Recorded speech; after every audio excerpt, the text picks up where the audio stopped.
नमस्कार दोस्तों, आज के इस वीडियो में हम बात करेंगे बीजेपी यानी भारतीय जनता पार्टी के उदय के बारे में।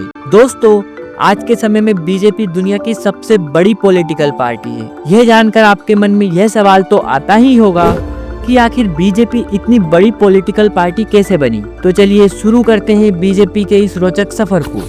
दोस्तों, अगर हम इतिहास के पन्नों को पलटे तो हम पाएंगे कि 21 अक्टूबर 1951 को देश के जाने माने आरएसएस के नेता डॉक्टर श्याम प्रसाद मुखर्जी ने भारतीय जनसंघ की स्थापना की। आपकी जानकारी के लिए हम बता दें कि डॉक्टर श्याम प्रसाद मुखर्जी जवाहरलाल नेहरू जी की सरकार में कैबिनेट मंत्री भी रह चुके थे। दोस्तों, जनसंघ का असली मकसद था भारत में हिंदुत्व की लहर जगाना और कांग्रेस को सत्ता से बेदखल करना। अपने इसी उद्देश्य को ध्यान में रखते हुए सन 1967 के जनरल इलेक्शन में जनसंघ भारत की तीसरी सबसे बड़ी पार्टी बन गई और आगे चलकर जनसंघ की कमान अटल बिहारी वाजपेयी जी के हाथों में गई।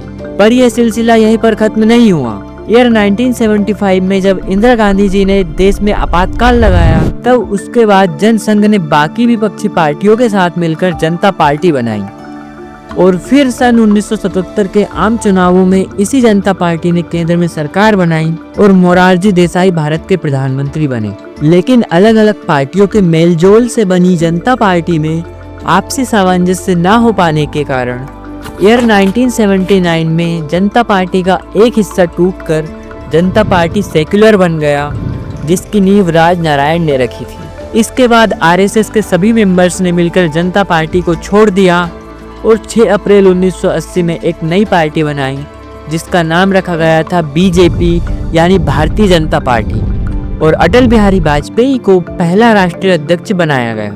इतना ही नहीं, ईयर 1984 के लोकसभा चुनाव में बीजेपी महज 2 सीटें जीत पाई, जिसके कारण सन 1984 में लाल कृष्ण आडवाणी को बीजेपी का नया राष्ट्रीय अध्यक्ष बनाया गया। दोस्तों, तब का समय था और आज का समय है, जहां बीजेपी कई उतार चढ़ावों से गुजरी और आखिरकार सन 2014 के लोकसभा चुनावों में बीजेपी ने मनमोहन सिंह जी के यूपीए सरकार को हटाकर पूर्ण बहुमत के साथ नरेंद्र मोदी जी के नेतृत्व में अपनी खुद की सरकार बनाई। उसके बाद सन 2019 के लोकसभा चुनाव में बीजेपी ने 303 सीटें जीतकर इतिहास रचा और एक बार फिर सत्ता पर काबिज हो गई। और अभी वर्तमान में 2024 के लोकसभा चुनाव में बीजेपी 240 सीटों के साथ अल्पमत में आ गई और अपने बाकी सहभागियों के साथ मिलकर एनडीए यानी नेशनल डेमोक्रेटिक अलायंस की सरकार बनाई। तो दोस्तों, ये था जनसंघ से बीजेपी बनने तक का सफर। आपको जानकारी पसंद आई तो लाइक और कमेंट करके हमें प्रोत्साहित कीजिए। मिलते हैं अगले वीडियो में। जय हिंद, जय भारत।